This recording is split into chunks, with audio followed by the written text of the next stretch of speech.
Professor Eric Martin here, and welcome to the setup of Units 11 and 12 for Gandhian Ethics and Values. Now, we're going to spend the next 2 weeks focusing on Gandhi's masterpiece in political philosophy, Hind Swaraj. The procedure for the Hind Swaraj discussion is going to be very similar to our discussion of the Bhagavad Gita. There are 20 chapters to this essay. Everyone is going to be required to post a formal and polished summary of one of the chapters, just like you did with the Bhagavad Gita. The assignment details are on the discussion board. Please do the chapters in order. Gandhi is building an argument on each chapter, so it's important that we get them in order. Also, be alert. For whatever reason, Blackboard seems to randomly shuffle the chapters around inside the discussion board. So you might need to go up to the top and click on the thread button, and then it'll put them all back in order. So just be alert for that. I've already created the summary for Chapter 1. I want the entire discussion to be completed by 11:59 p.m. on Wednesday, April the 12th. Now, on the one hand, that gives us a lot of time to deal with it. On the other hand, I think you're going to want to finish this discussion up as a class sooner than that. I don't think you want to think to yourself, well, my deadline is, the 12th to get something up. Because there is a lot to talk about. And the last few chapters of the essay usually generate a lot of discussion. So I think you want to start reading it, and then as soon as you can, get in on putting your summary up.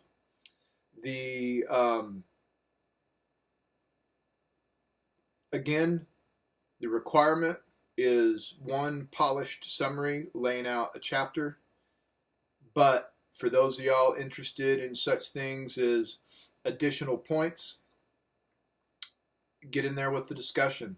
Help flesh it out. For those of y'all interested in such things as I just really want to understand the material, get in there and make some additions to what has been said. The easy chapters, to be quite frank about it, are at the beginning. As we get further into the argument, the chapters get longer and the chapters get more complicated. So if you're the person that wants to try to find a simple chapter, chapter 2 is pretty simple.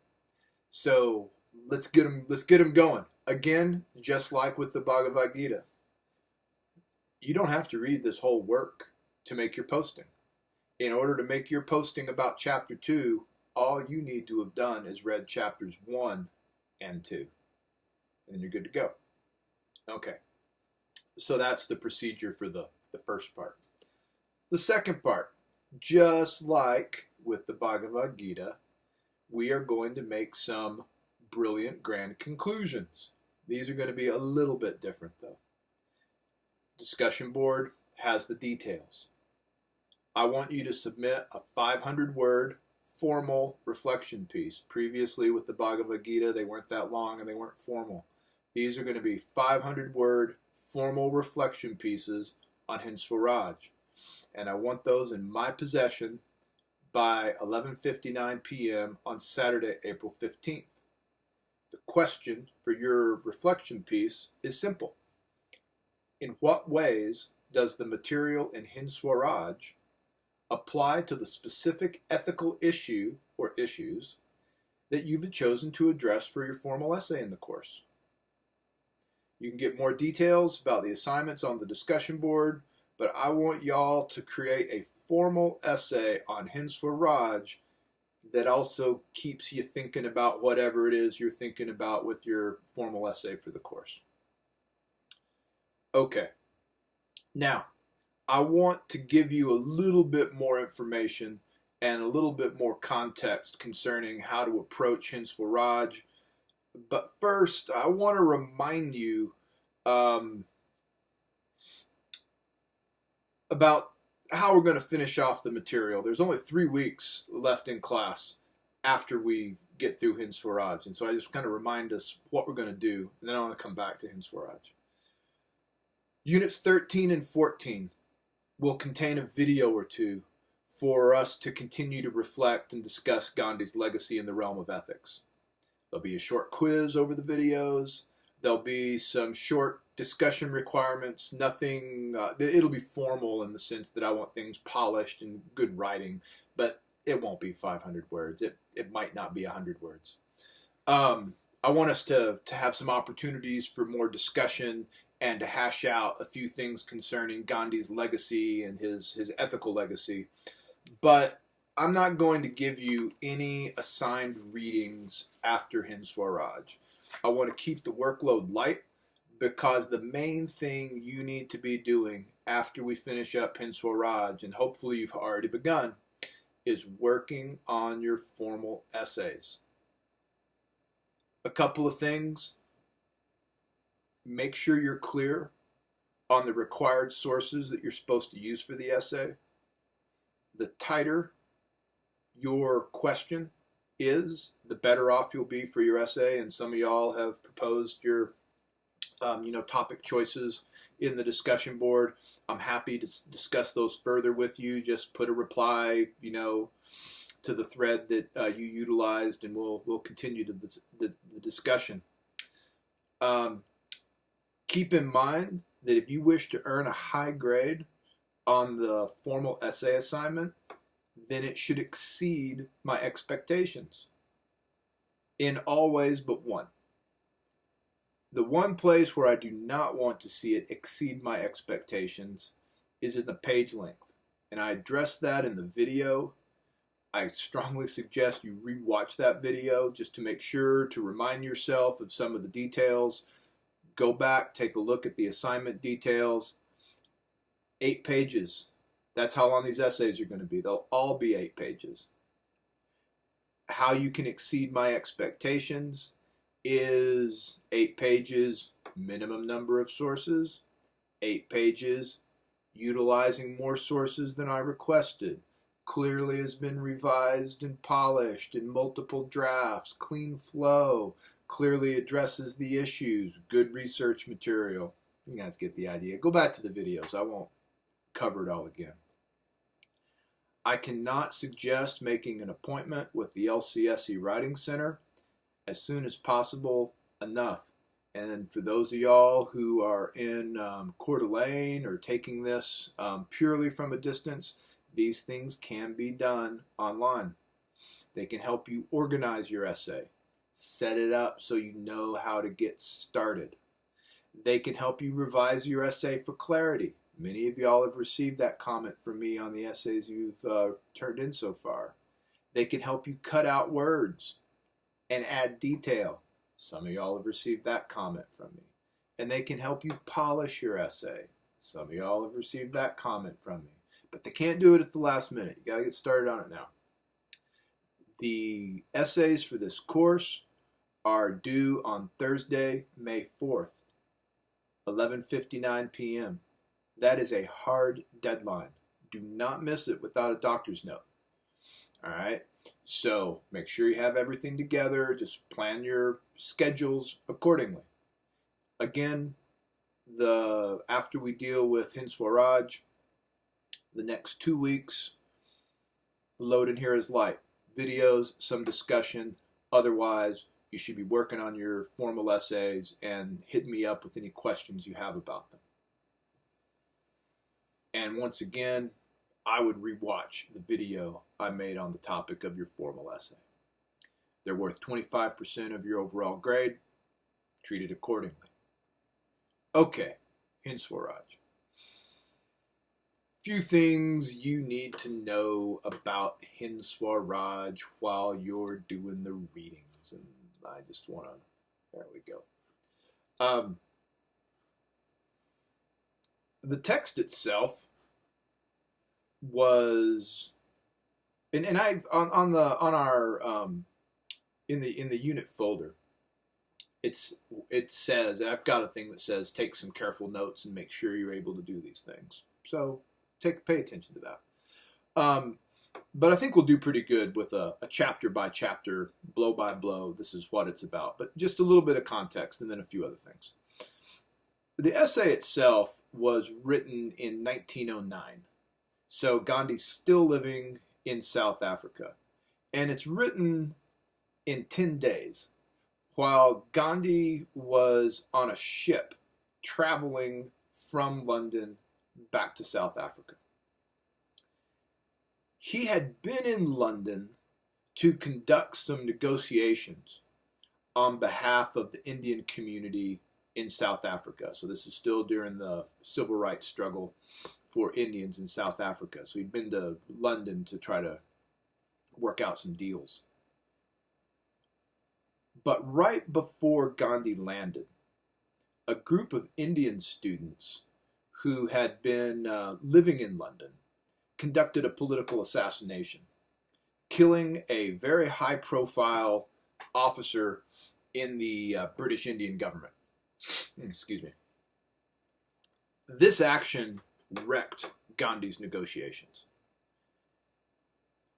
But Gandhi actually knew the people who the assassin was associated with, and he had actually stayed with them during a previous trip to London to do negotiations. It's a group called Indian House, and there was a publication called The Indian Sociologist that came out of it.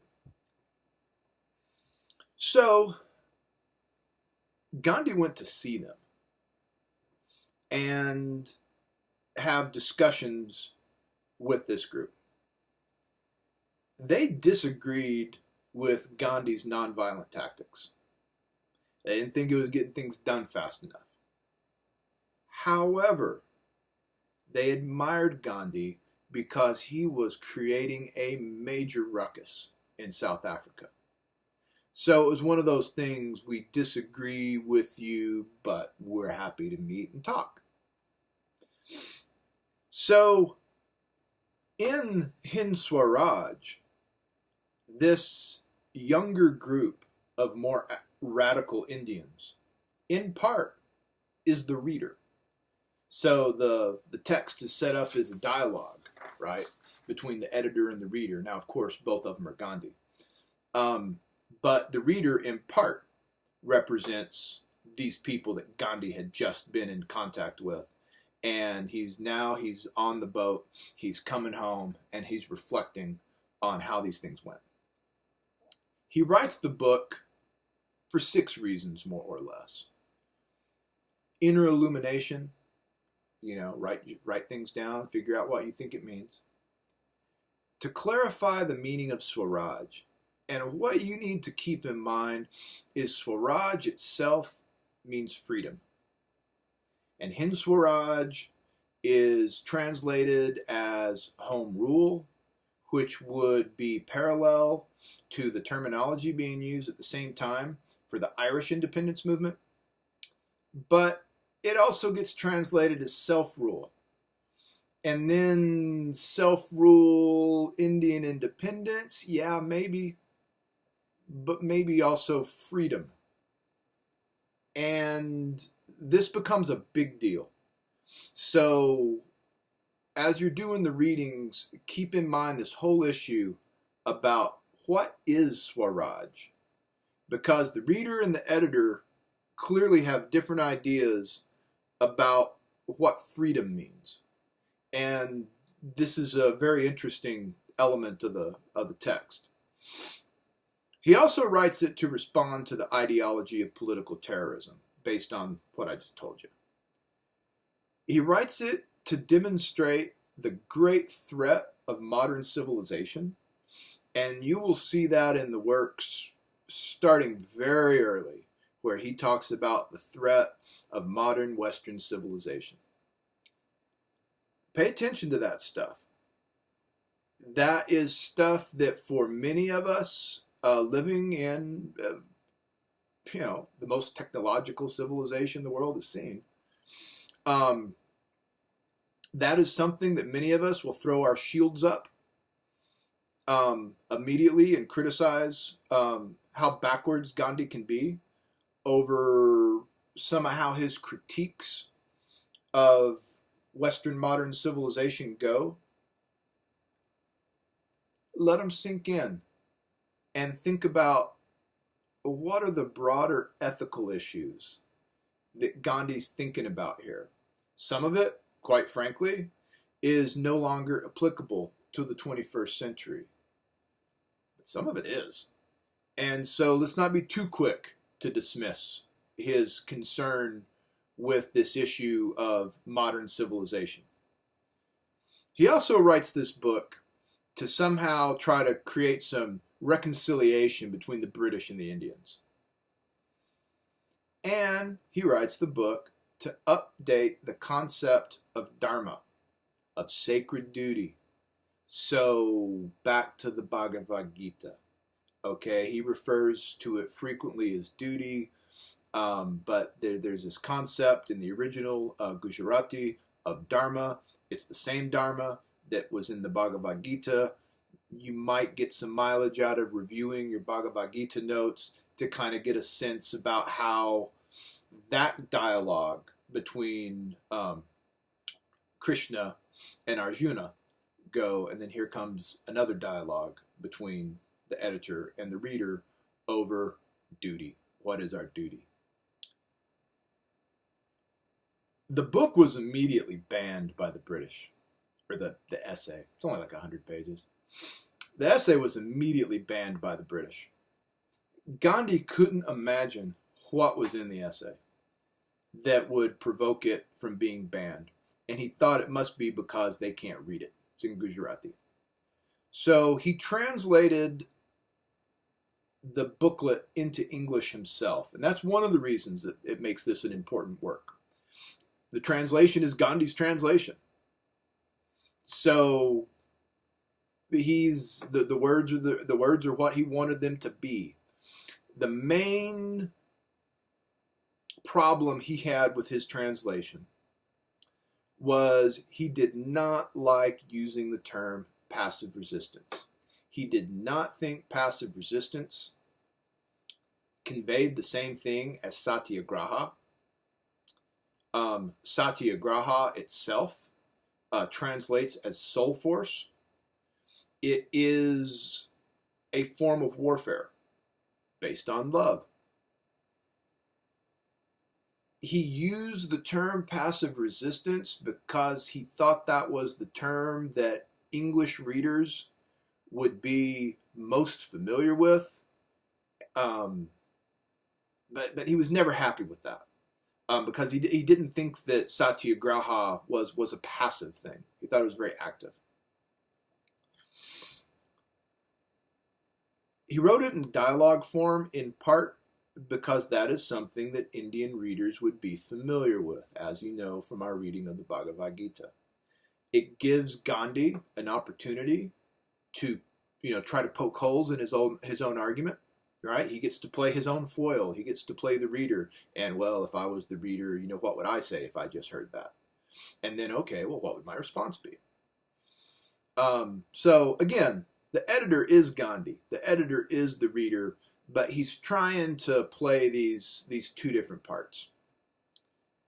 Give yourself time to read this slowly. He builds an argument chapter by chapter that becomes more complex chapter by chapter. And what he is discussing is deep. In the end, he is asking the same basic question that is being asked in the Bhagavad Gita. What is the meaning of life? How should we live our lives? What does it mean to live an ethical life?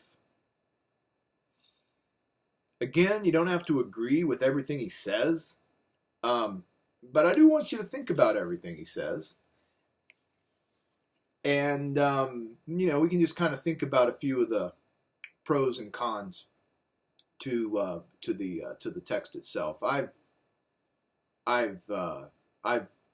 probably taught this text, I don't know, 20-something times, and I like reading it every time.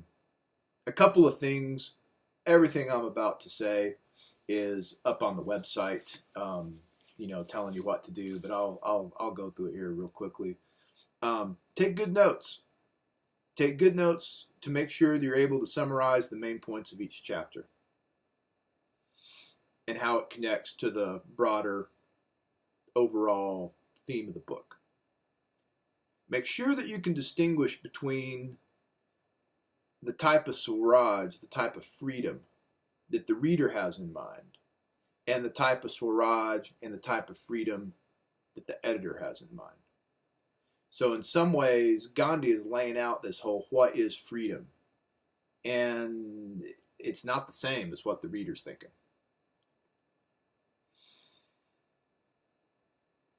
Make sure you're able to explain the role of Dharma, or sacred duty, in the attainment and maintenance of Swaraj. Make sure you can, identify Satyagraha. And then, again, what is Swaraj? How does Gandhi think you get it? What's the ethical issue with Western modern civilization? Who does Gandhi blame for India's condition? Again, what's the ethical issue? He directly attacks railroads, religious divisions, lawyers, doctors. They all get an ethical scathing from Gandhi. Why? Is it deserved? There's a whole conversation about civilization here. Keep in mind that in 1909, civilization was code word for imperialism in many cases. This would not have been lost on Gandhi or the Indians who were reading this. The civilizing mission to bring, a better civilization from the West to these people of India and to these people of China. It would not have been lost. And so there are these questions about, okay, what is civilization? What is it that we're bringing or that they're bringing? And what is it that we're being asked to exchange for it? What's the role of Satyagraha in here? Why does Gandhi consider it to be ethically superior to brute force? Be alert to the consequentialism argument. The idea of that the ends justify the means. What does Gandhi think about that kind of stuff? Education, machinery. Gandhi takes them both on. What are the pros and cons to his argument? And in the end, what are his conclusions? In the end, what is freedom? And how do we get it? That's the deal. All right, enjoy your readings, and I will see you in the discussion boards.